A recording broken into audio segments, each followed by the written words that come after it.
Welcome back to Farm Simulator 2019 with the Rude Man. We're back on Simon Family Farms, and we're into harvest. We've just finished the canola fields, and we're working on the oats. Almost couldn't say that.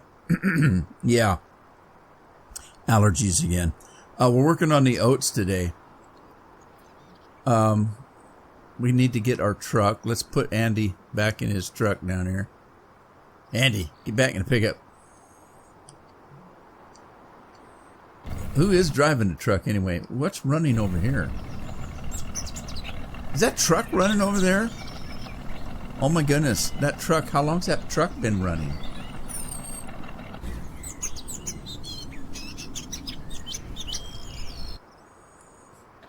Rose is in the canola truck. So we got 181,000 whatever units of canola. I'm not going to use the canola for anything right at the moment, so let's sell it for money, money. So we're going to take that to market.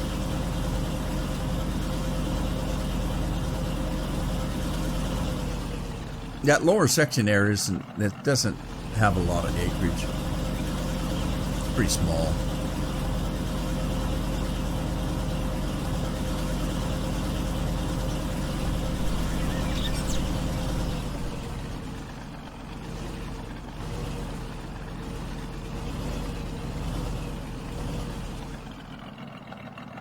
Let's see what we get. 500,000.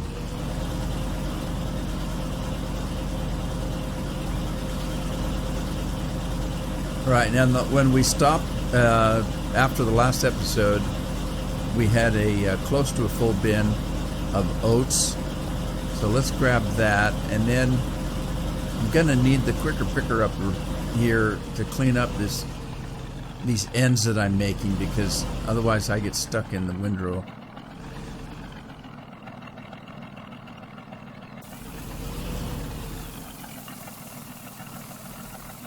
So let's see. Who have we got? That's me. Scorpion. Let's grab Scorp. And oh god, I got poo-poo to pick up. And let's see. Quicker picker upper. Where is the quicker picker upper? It's around the corner here. Right chair. Is there somebody in it? Yeah, somebody's already in it. All right, let's grab it. All right, John, we're going to work, buddy.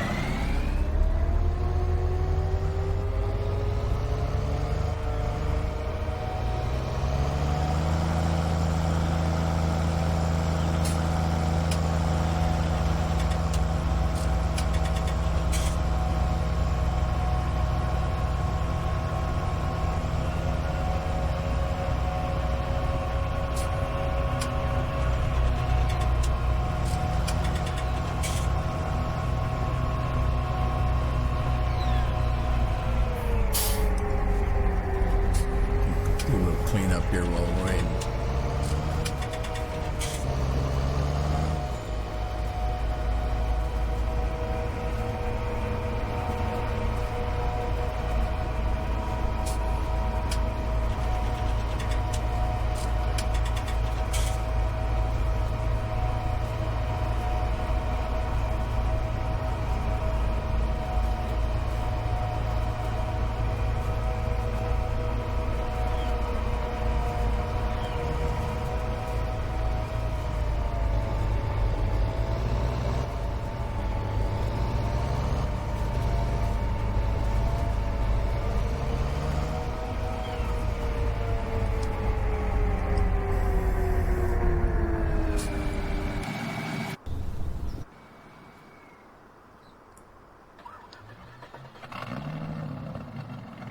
Move this guy out of the way.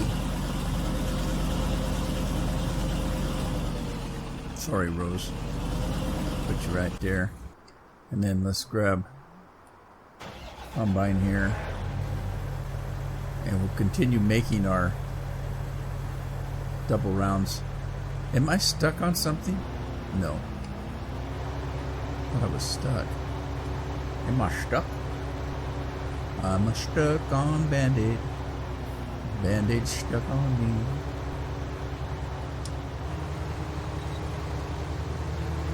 Turn that cruise control off for now. I guess it's not cruise control. GPS. Turn it off for now.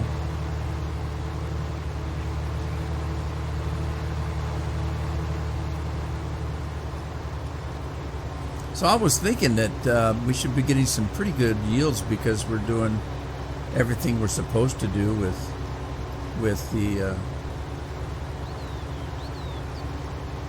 the strategies that we're using, and as far as pH levels and nitrogen levels and things like that. It didn't seem like it because that truck is modified to hold way more than it should, and so it didn't look like we had much canola, but we had enough to make almost $500,000 on it. That's a pretty good harvest. Like I say, that lower area there isn't a lot of acreage, so I'm thinking that the oats are looking good too as far as yield.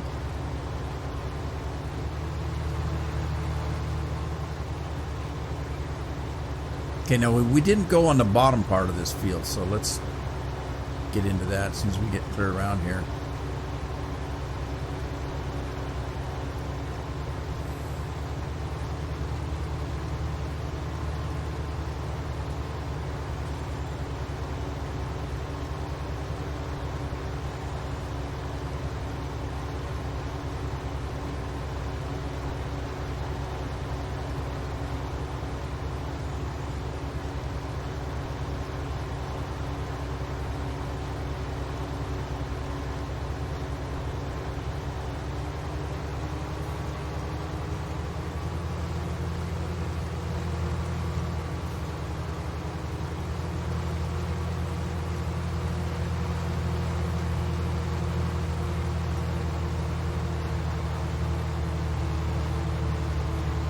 Am I scraping on the ground here? It's quite the little hill. It sure looks like I am.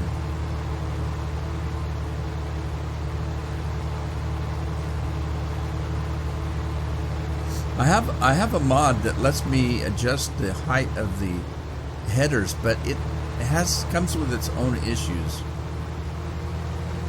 So I don't use it. I've used it on a couple of different maps, but I kind of quit using it.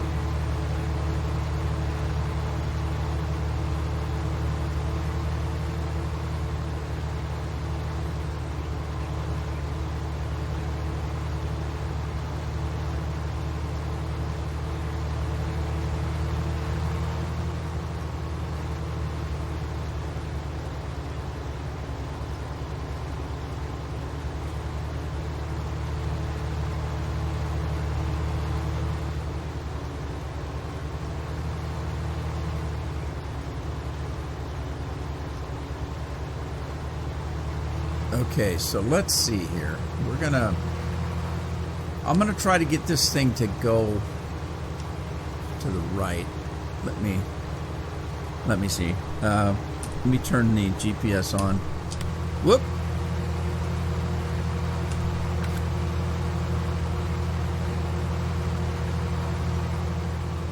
Okay.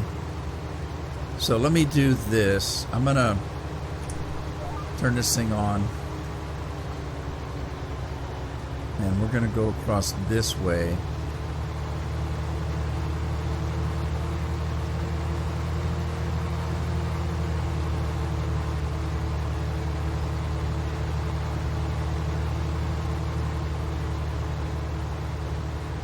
And then we're going to turn DAR loose on this field. Now, I was talking about doubling up on the combines, but I decided not to. Because once they do what I've got them working on, then what do? Then they have to wait for me to clean up the next area. So I'm going to turn the GPS off. I'm going to just start DAR up here.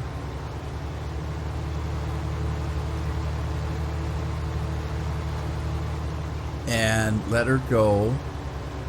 And we're going to get somebody in the other combine.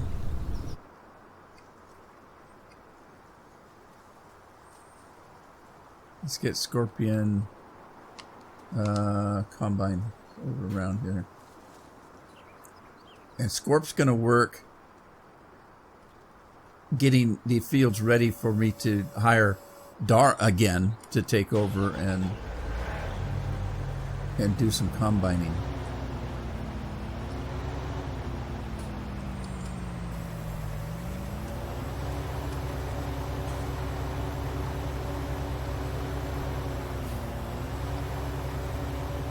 Okay, so while Dar's working on that side over there to the right, I'm going to keep working on the left so that she can then again kind of take over.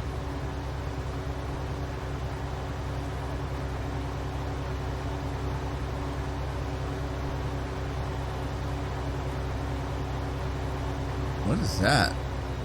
Is that straw? Straw get out there in the grass field.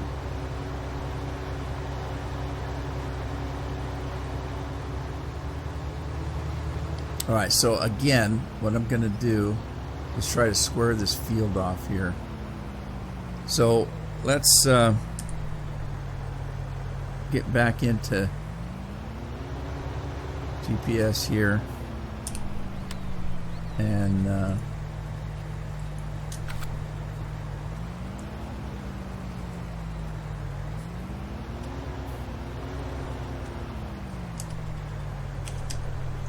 alright, it's not going to do it. What in the heck? It does this every time.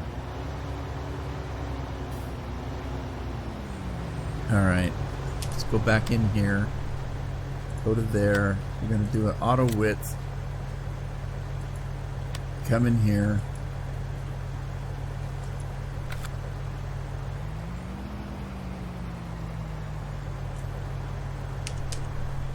Okay, it's not going to do it.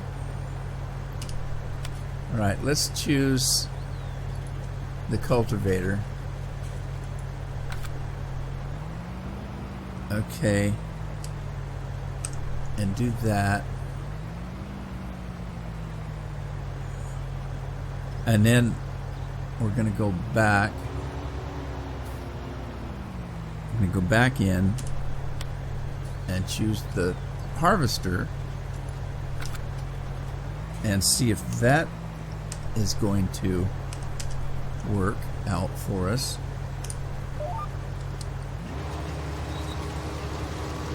All right, so I'm gonna kind of square this field off if I can.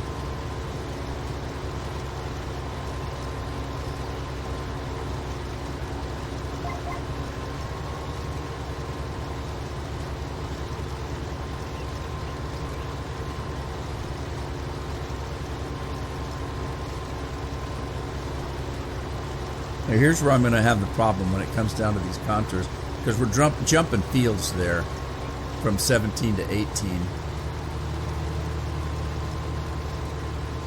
That's okay. It all needs to be done, so.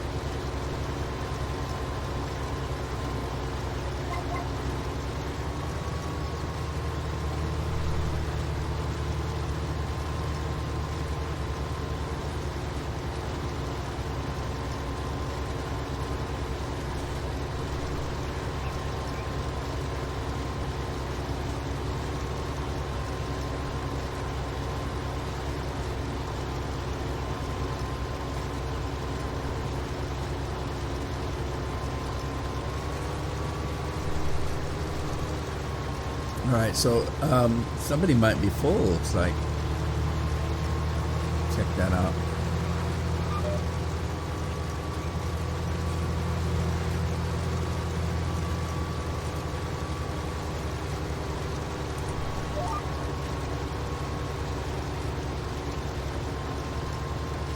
let's go check that out. I'll grab the truck.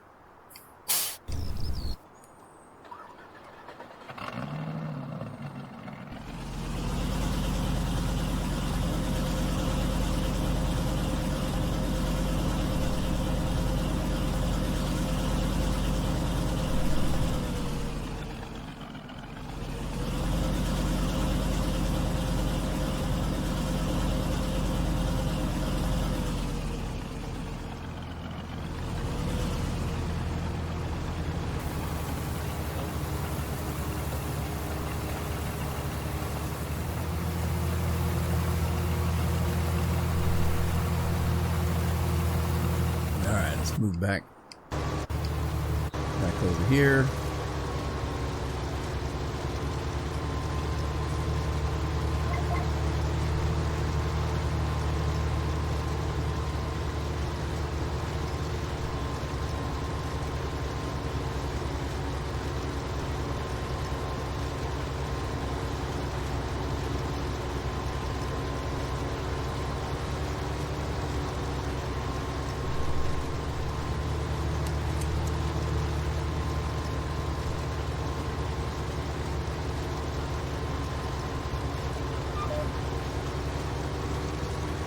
I want another buffer here.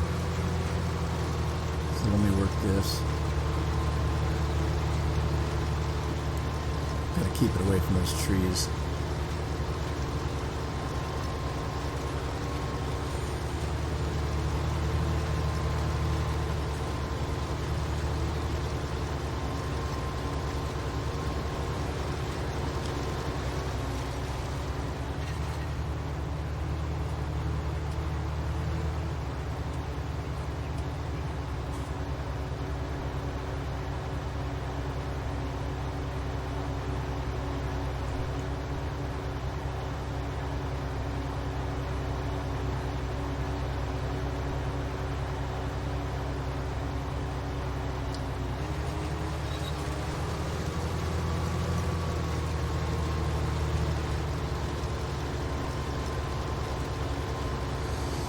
Alrighty. I haven't been writing down. I should be able to tell from what the crops are as to which rotation I'm on. I'm gonna get confused. Because I don't remember, is this the second or the third harvest for the farm since we bought it? I don't remember. Too busy manipulating time to remember the first year, the second year. If I was Irish, I'd say, is it the third year? It's the third year.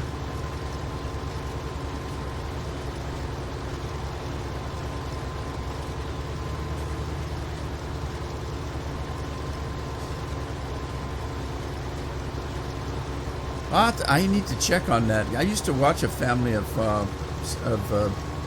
Irish farmers that farm in France, and I haven't watched their videos for a while. I need to check on them, see how they're doing.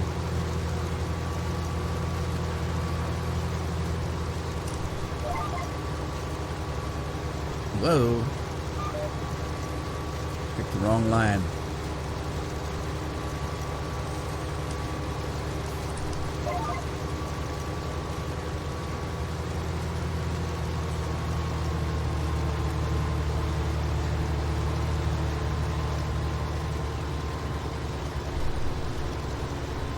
If I remember right, the name of their YouTube page is LaForge.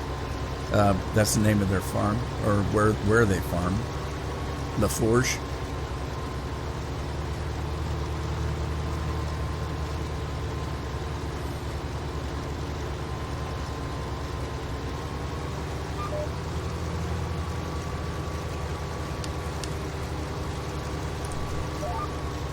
I think they've got a son and a daughter, and I don't know. The daughter is back farming with them, kind of, sorta, but doesn't plan on. It's not what I don't think that's what she wants to do. The son, I'm not sure if I remember right, but I don't think he wants to farm. Farming's hard work, and it isn't for everybody.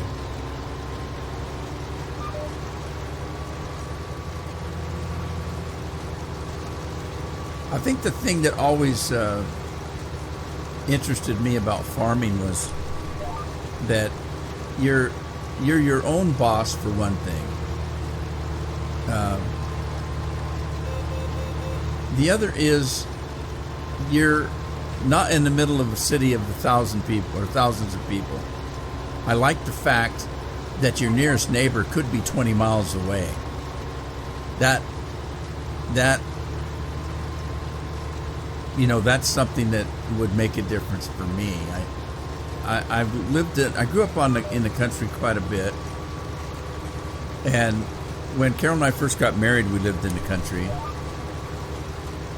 And when we moved into town, I've told this story many times, but it's just a very small little anecdote.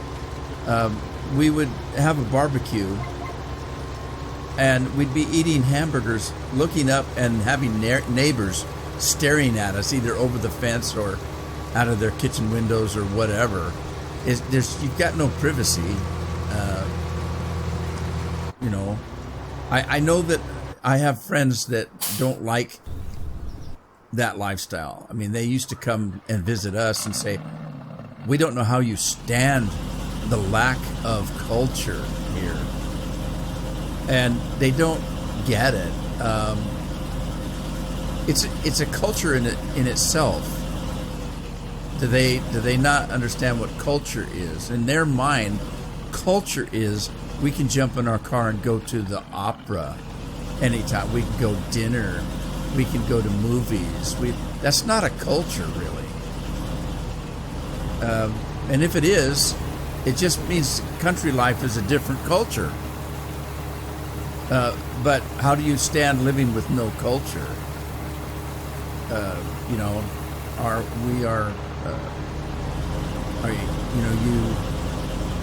There's no. In other words, what you're doing doesn't take any intelligence. It's brute force. It's, dumb people do this.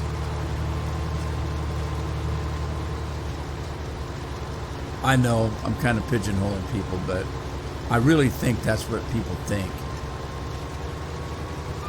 That farmers are stupid, other than they can't do anything else. So,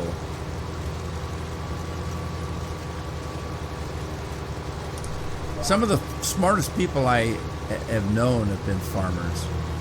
I used to tell you this story about when satellite dishes first came out. Nobody had them. I'm talking about the big 10, 12-footer satellite dishes that you had in your backyard. Very few had them. There was a farmer down the road from where Carol and I lived that I was talking to one day, and he was telling me what he was doing. In his spare time, he was building a satellite dish. And I said, really? And he said, yeah, let me show you. And he took me in his garage, and he was showing me the electronics. He was showing me the schematics of how they work. You have to have a particular kind of a concave shape, and then there's a cone in the middle of the satellite dish, and you have to have the electronics to make it work. It has to point directly at the satellite at a certain angle. It has to be, when you put it in the ground, it has to be level. I mean, there's a lot to it. And so he asked me, he said, yeah, I've been thinking about making more than just one and selling them. What do you think? And I said, man, that sounds cool.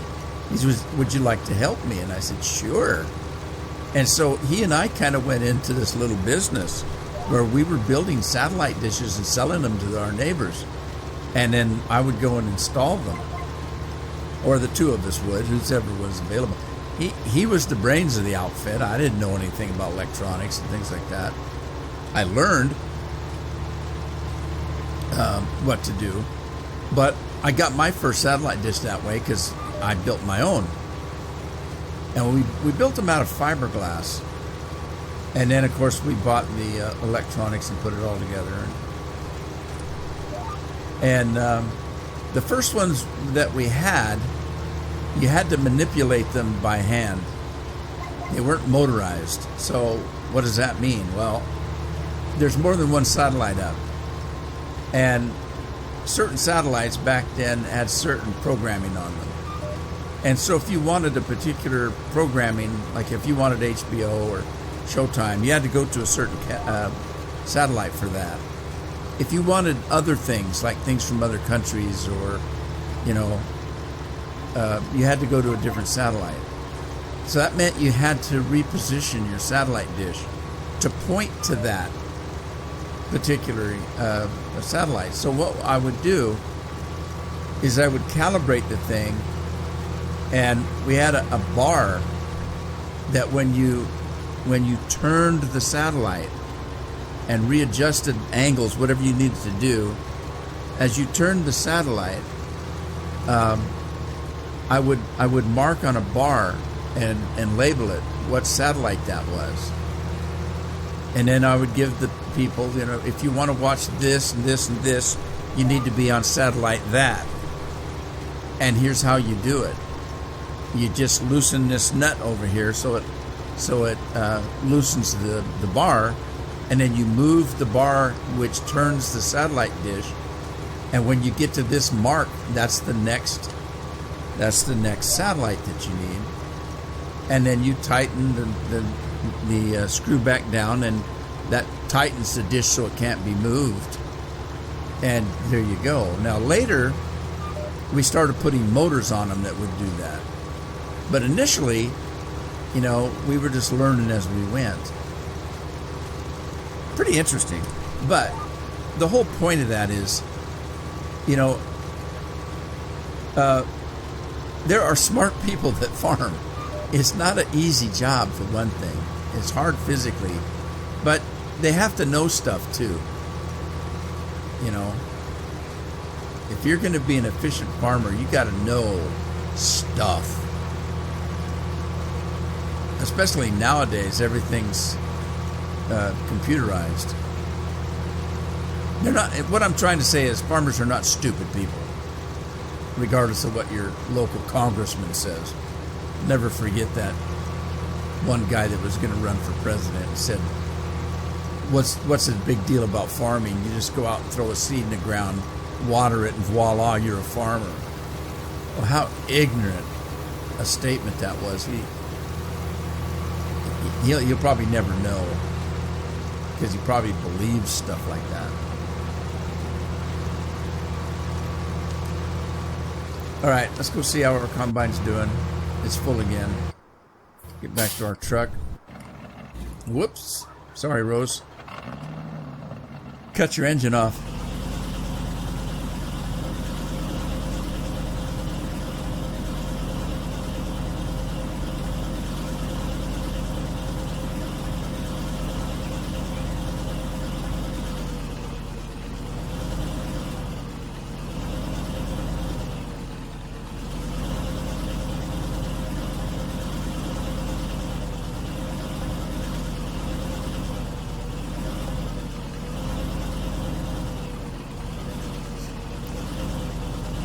Just reminds me of a local congressman that we had, and the farmers were asking for help with something or other, and he was fighting them.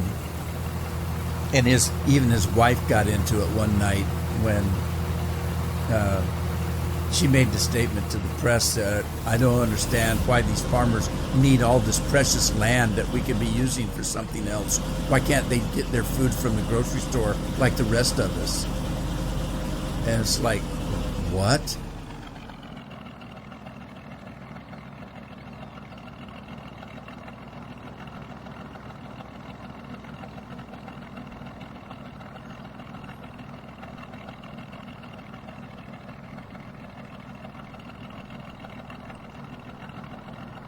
Well, alrighty. I think we're at the timeline here.